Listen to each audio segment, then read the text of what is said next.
Hello, folks. Thanks for joining me. This is my 10th live reading. I'm Tim Mendees.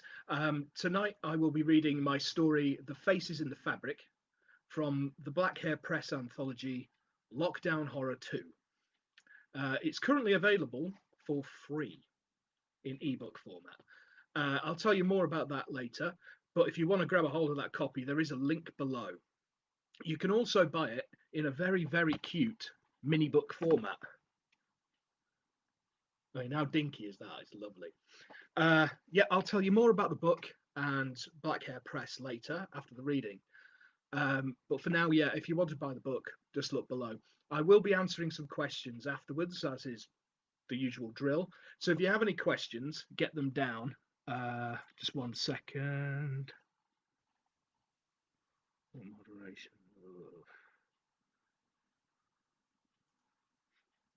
Right. Okay. Yeah. I'm sorry. I just had to. They've changed the dashboard, and I had to actually turn on comments, which is strange. Okay. Well, we'll just crack on straight ahead. This is The Face in the Fabric by me, and it opens with a quote from Francisco de Goya. Fantasy, abandoned by reason, produces impossible monsters. United with it, she is the mother of the arts and the origin of marvels. Have you ever seen faces in fabric? Do you sometimes find yourself staring at a crumpled towel or bedsheet? Are your eyes drawn to curtains or washing flailing on the line? Sometimes do you begin to see forms taking shape? Do these faces inspire you? Do they chill your soul? If the answer is yes, then let this document of my undoing serve as a dire warning. My name is Frank Blake, an artist and wood sculptor of renown. My specialities lie in the dark and the grotesque. I strive to bring life to the pieces I create, no matter how disturbing that life may be. For what is art without life? My creations have delighted and repulsed in equal measure. After embarking on my chosen path, I quickly garnered acclaim and accolades. But as all good things must end, so did my run of good fortune. I found myself struggling for over a year to create anything more than mere crones by numbers and other cliche-ridden pieces unworthy of my name. By the beginning of the year, my finances were in a dire state, and I was in danger of losing my barn conversion home in the isolated wilds of Cornwall. The red letters were beginning to stack up, and my creditors were beginning to get restless. It would not have been long before the bailiffs came knocking. Salvation came in the surprising form of a small, unappealing man named Arthur. He and a small consortium had recently purchased Barncoose Manor, an old stately pile situated just over a mile away from my studio, near the small village of High Bend. They planned to restore the manor to its former glories and turn it into an attraction of sorts. Escape rooms had become the flavour of the month of late, offering interactive theatre, brain-taxing puzzles, and a dash of the grand guignol to thrill seekers and amateur sleuths alike. Arthur was already familiar with my work and had been impressed by the grotesque nature of my oeuvre. He appeared on my doorstep one day in March and offered me a very handsome sum to create some bespoke sculptures for display in their enterprise.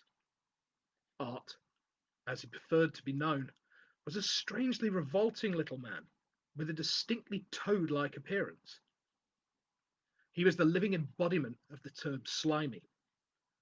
Over a drink, Art explained at length what he desired me to create.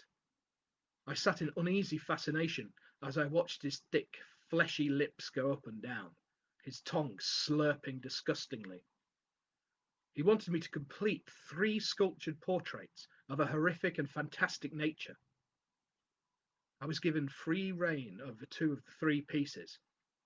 The third piece was to be an active part of the escape room experience, and as a consequence, I would have to work to design. The full details of the third and final piece would only be revealed to me nearer the completion date 6 months hence. They would take this extended period to work out exactly what they needed for their puzzle, iron out the kinks, so to speak. I readily agreed to the offer and ordered the wood accordingly. I had chosen my abode due to its blissful isolation and distance from civilization. I'm never what you could call a sociable creature, and I much prefer my own company over the cattle of the towns and cities. Here I could hone my craft in peace and seclusion, enduring none of the toe-curling interruptions or distractions that plagued my previous city-based studio. The quiet solitude that my self-imposed exile provided was an essential part of my creative process. Only when my mind is clear of all outside agencies can I conjure the images I need to transfer lifeless lumps of wood into a state of eternal life. Now, this probably sounds like the sort of nonsensical gumph that artists have spouted for millennia, but I know the truth of my statement. I have seen, and yes, have created life through art. I have spoken to the things that dwell in the mediums of the gifted and have suffered terribly as a consequence, leading me inexorably towards the drastic actions that I must now take. Alas, I'm getting ahead of myself. Upon the arrival of the wood, I set about preparation of the surfaces, sanding down the edges to ensure that they were smooth and perfectly circular. As per my commission, I purchased 3 consecutive intersections of the same tree trunk, at a great personal cost, I might add. Each slice was of equal diameter and thickness, 13 inches deep. This would allow me plenty of room to create a striking 3D image on each piece. The way I usually work is thus. I begin by stretching a very thin piece of cloth over the surface, then using a stick of charcoal, I create the lines of the visage or scene following the grain and natural contours of the wood. Once I have a clear idea of the image that I intend to create, then I can move on to the carving, sanding, shaping, and finally varnishing of the wood. As I mentioned earlier, I have been struggling with a dearth of inspiration of late. The gift of free rein over a piece is usually a great boon to an artist such as I, but at that moment in time, it was more like a curse. For days and weeks, I stared at that first hunk of wood. I cannot even begin to guess at how many reams of fabric I ruined.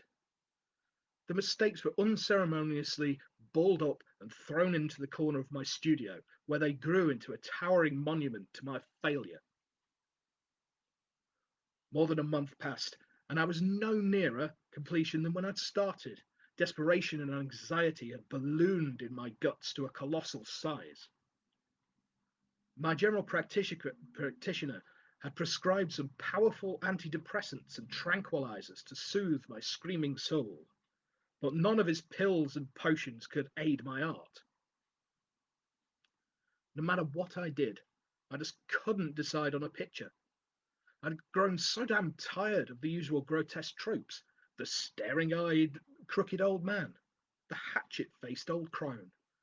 I wanted to create something new, something memorable, something worthy of my name and the money that I'd been promised. For many years before this time, I had struggled with drink and drug abuse and had suffered through more than one spell in rehab. The intense frustration of my artist's block had driven me to breaking point, and I sought solace in the bottle once more. The longer I couldn't work, the drunker I became, and the drunker I became, the less likely it was that I would be able to work. It was a vicious circle of such appetites that it seemed I was destined to be devoured by it. During one particularly ferocious stupor, I unleashed the fury of my carving tools on a thin dividing wall, slicing my hand open in the process. When I awoke the following morning to the rank metallic smell of my own blood, I sank even lower. I used some of the discarded fabric to scrub the blood off the walls and my hand, then returned the bloodied items to the pile in the corner. I spent the next couple of days in a state of acute sedation. I gobbled up my pills like a good little boy, exceeding the prescribed dose by quite some margin. This at least meant that I finally got some tortured sleep, as I had recently been suffering through one of my frequent bouts of insomnia.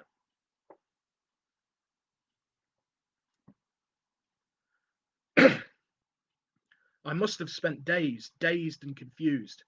Then, finally, inspiration came from an unusual place. Under the effects of diazepam and Scotch whisky, I sat fuzzy-headed on the throne. The ceiling-mounted spotlights were casting thick, gloomy shadows across the floor. I just sat there, staring at nothing and everything. And at some point, my eyes came to settle upon the large beach towel that lay crumpled in the corner. The dim yellow light hit the fabric at such an angle that great shadows and highlights were cast. As I sat for what seemed like an eternity, staring at my towel, faces began to appear. The optical illusion created by the folds in the towel and the angle of the light was amazing, spellbinding. Various misshapen and deformed faces seemed to leer at me from the fabric, gave me chills. After a while, all the faces seemed to blur into one monstrous whole. The face that grinned back at me from the soft material made me gasp in horror. The face was aquatic in design, but neither fish-like nor batrachian. Instead, it was a hybrid of both, with a definite human aspect, as though it was spawned through an unholy union betwixt man, fish, and frog.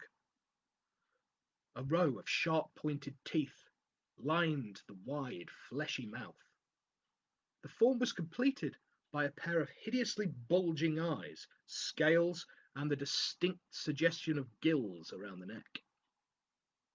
I knew in an instant that that was going to be my first design.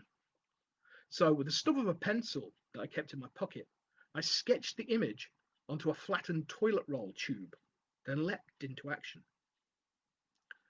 For days I toiled, sanding, forming, shaping, until the terrible face from the cloth was transferred to the wooden circle. I knew the piece was good, because it scared the bejesus out of me.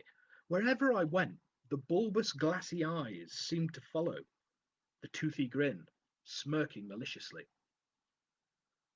Upon completion of the first piece, a wave of relief washed over me. It was truly grotesque, and seemed to exude a strange malevolence. The day after completion, I called Arthur to give him the good news. He answered the phone in his customary slobbering manner. Even down the phone, he made my flesh crawl. I detailed the design, and to my satisfaction, Arthur seemed more than just pleased. Perfect, perfect, he kept repeating as I rambled on. He sounded excited, ecstatic even. I could picture his bulbous eyes twinkling with delight. My elation upon completion of the first piece was short-lived, however. As before, I had no inkling as what produced for the second. I ruminated over the design until after another night of heavy drinking, I sat hungover on the throne once again. I pulled the towel onto the floor, and after ages of staring at various little furtive faces, inspiration loomed once again. The face was of a similar breed as before, only this one was possessed of a distinctly feminine aspect, complete with pendulous, scaly breasts. I swiftly copied the outline of the fabric form with the only things that I could lay my hands on. Using an old razor blade, I scratched the design into a piece of skirting board that I yanked off the wall. I also cut my fingers to ribbons in the process, but you have to suffer for your art after all. For what is art without suffering? The piece developed quickly, and upon completion was just as hideous as the first. If anything, this sculpture was more unsettling than the other, as it harboured a strange kind of allure. The breasts drooped obscenely, and the wide mouth was twisted into something akin to a seductive smile. Again, the eyes seemed to study my every movement with malignant interest. The feeling of being watched became so strong that I was forced to cover both sculptures with a blood-stained bedsheet. I was happy with my work and convinced that I had earned my commission. There was a week to go before the deadline, where I'd receive specifics on the final sculpture, so I decided to celebrate its style. Firstly, I ordered some fine wines and cigars from the nearby town. I then scored some amphetamines from my local source. I made a half-hearted attempt at cleaning up the studio as it was in an awful state.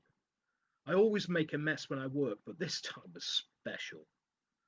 Amongst the sawdust, shavings, and other wood debris were a mountainous collection of empty bottles, cigarette boxes, and dog ends, pizza boxes, and the enormous pile of blood and charcoal stained fabric. For 3 days and nights I revelled.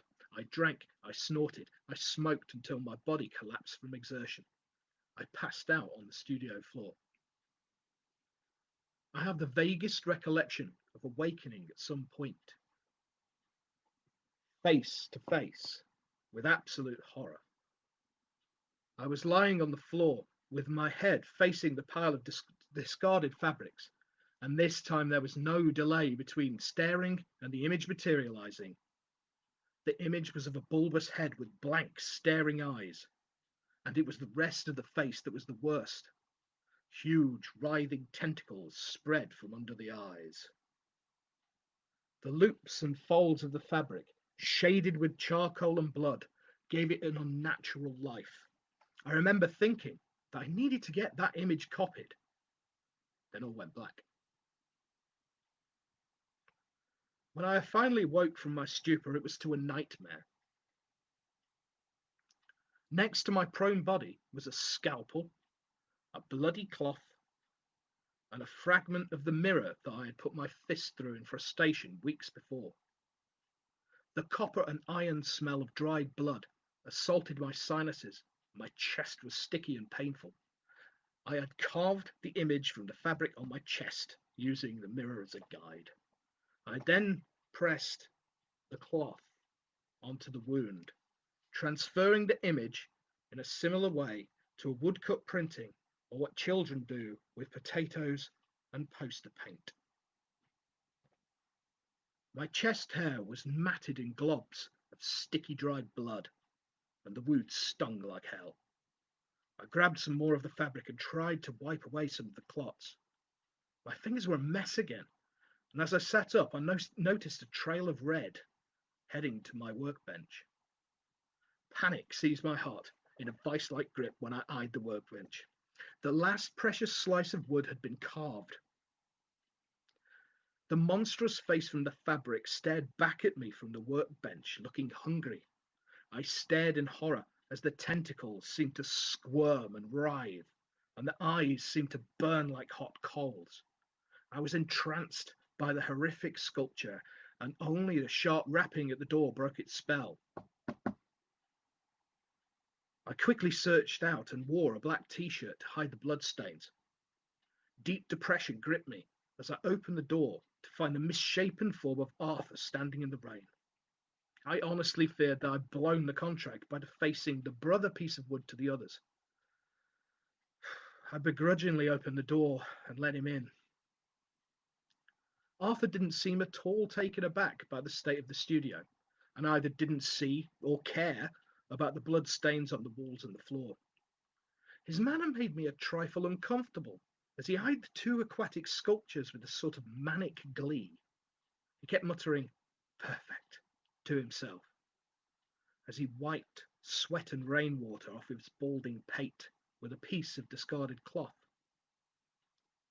Once he had enthused about the two works, I decided that it was the best time to own up to my mistake. I explained what had occurred, then begged and pleaded with him not to cancel the commission, vowing that I could and would find an almost identical slice of oak. After a few painful minutes of grovelling, I got the distinct impression that Arthur wasn't listening.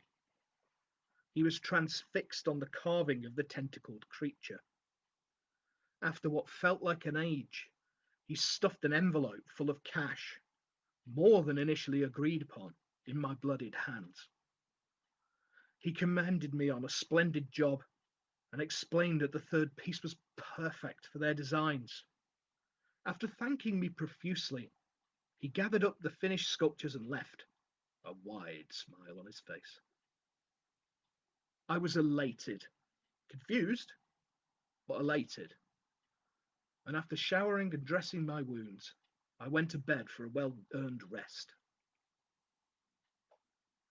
I slept for what must have been days. All the while, I was haunted by that monstrous face from the fabric. It came to me across vast oceanic vistas of sunken cities and basalt monoliths. It spoke of the father and of the mother and their exile beneath the surface. The god, for that is what this terrible thing is, talked of returning to the surface when the stars were right, and that I had a crucial part to play in the coming maelstrom of insanity and terror. I begged to be released from my bond and pleaded with it to be left alone. The sound of its laughter now haunts my every moment. When finally I awoke from my torturous slumber, it was to one of my many creditors banging on the door. I arose and paid the man with notes from the envelope. As he went away happy, I discovered a sheet of A4 paper tucked in with the cash. My head spun with a colossal shock when I unfolded the proposed design for my third piece. There, on the page, in amateurish chicken scratches, was a drawing, and the design was almost identical in every way to the aquatic horror that I had immortalized in oak. From that moment on, I have no peace, no respite. Whenever I look at anything made of fabric, I see the horror. When I draw the curtains and make the bed, there it is, lurking. In a wild frenzy, I tore down the curtains and burned them, along with anything else made of fabric, excepting my clothes, of course. But still the nightmares came. Still the horror speaks to me, trying to cajole me into doing its bidding. The more I refused, the worse the visions became. Finally, I decided that my clothes must be incinerated to erase all traces of fabric from the house. I was hopeful that it would be enough to rid myself of this entity.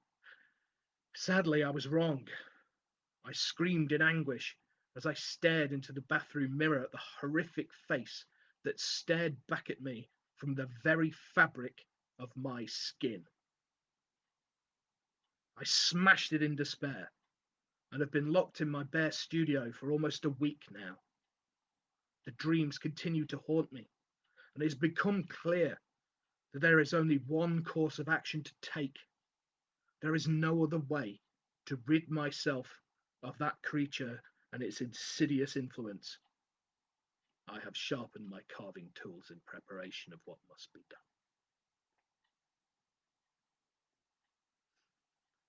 It ends with a letter. The final written notes on the alleged suicide of Mr. Frank Blake. The letter is from Imogen Thwaite, a medical doctor coroner that works with police in Battles Cove. Dear Inspector Baker, I have completed the preliminary psychiatric assessment in relation to the case of Frank Blake. It is of my professional opinion that Mr. Blake was suffering from paranoid delusions and possible schizophrenia. The phenomena of seeing faces in objects is often a symptom shared by paranoid schizophrenics. Mr. Blake has a long history of depression and violent outbursts. He had twice before been committed to mental institutions for dissociative episodes, but was released as cured.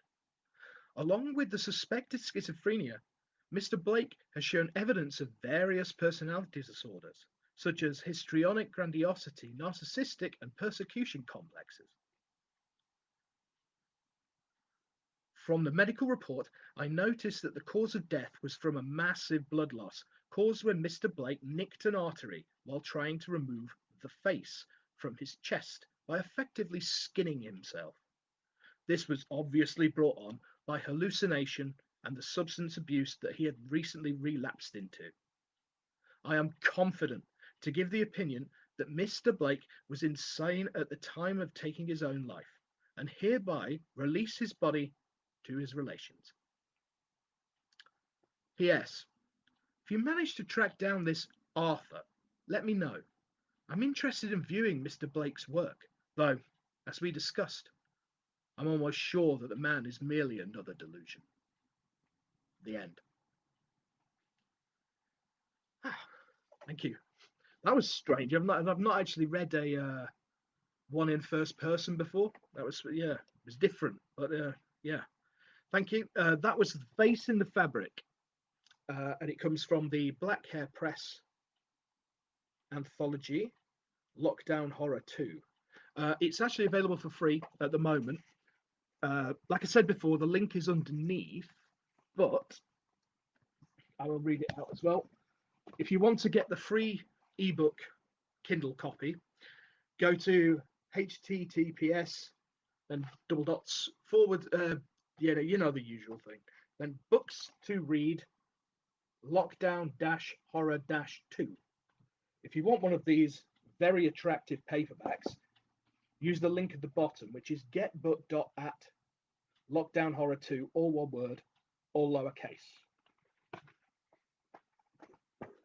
Yeah, now that story, okay, I'll be answering some of your questions in a moment. I can see that there's some down there. There's some there. Hang on, this is being strange again. See, there's some questions down there. But that story was one of the first short stories I wrote after I decided to write again.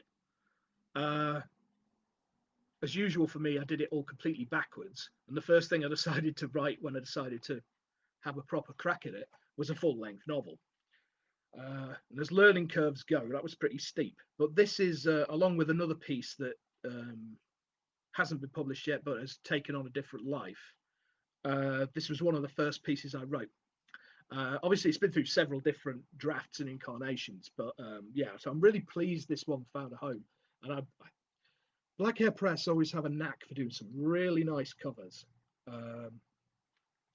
Yeah, I mean, a few of their anthologies. I mean, the story I read quite a while ago called What the Butler Saw was in one of theirs, and I'm in several more that are coming out. I also have a novella coming out with them, Miracle Growth.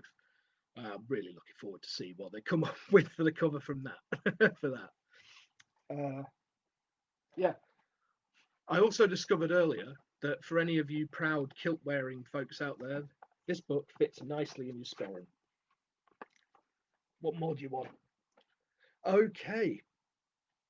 I'll talk to you a little bit about like links to my website and my YouTube channel, because this will be uploaded to that later or tomorrow. Let's see if we've got any questions. Oh, yeah, hi, yeah. Oh, David, yeah, cheers, mate. Love the story. One of my favourites of yours was Tentacles, isn't it? Also, long time no see. Yeah, I've just spent the last hour doing a new show that I'm hosting called After Hours, which is a series of sit-down informal interviews with other writers and publishers. And we did the first one tonight, me and David Green. It was a good laugh. I'm hoping to get it up later, but yeah. So any writers out there who want to take part in After Hours, please get in contact with me either over Messenger or through my website. I will give you the details on that later. Nicola. Yeah, she says new word of the day for me, batrachian. Yeah, I've obviously never read any Clark Ashton Smith. Batrachian is one. Yeah, well, I love the word batrachian. Yeah, for toads and frogs and stuff. It's one of my favourite words. I try. It's one of those words I try and slip in wherever possible. Yeah, thank you. Yeah, thanks. Oh yes, Paul. Yeah, Brian Lumley. I do. I am a big fan of Brian Lumley. Funny you should ask me that. Yeah, I mean, I love his Titus Crow series. The novels weren't the novels trailed off a little bit to me. They're a bit more high fantasy than I tend to read. But his like the short stories he did and the novellas like The Taint and Hagopian, absolute genius. Yeah. So any other people who are into the sort of Lovecraftian horror, sort of any other squid heads out there, definitely check out some of Brian Lumley's stuff. Uh, great author. Dagon's Bell is a good place to start with it. Oh, and that reminds me, how many people? Obviously, the main entity with the tentacles, that's old Squid Face himself. It's Cthulhu. Did any? I hope you picked up that the father and the mother, Father Dagon, Mother Hydra. I just be interested to see if anybody picked up on that. Tell us about the novella.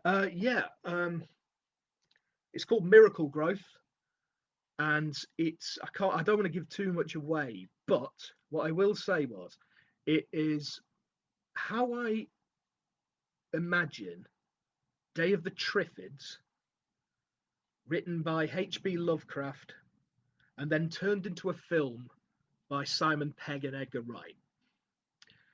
That's kind of that's the only real way I could sum it up.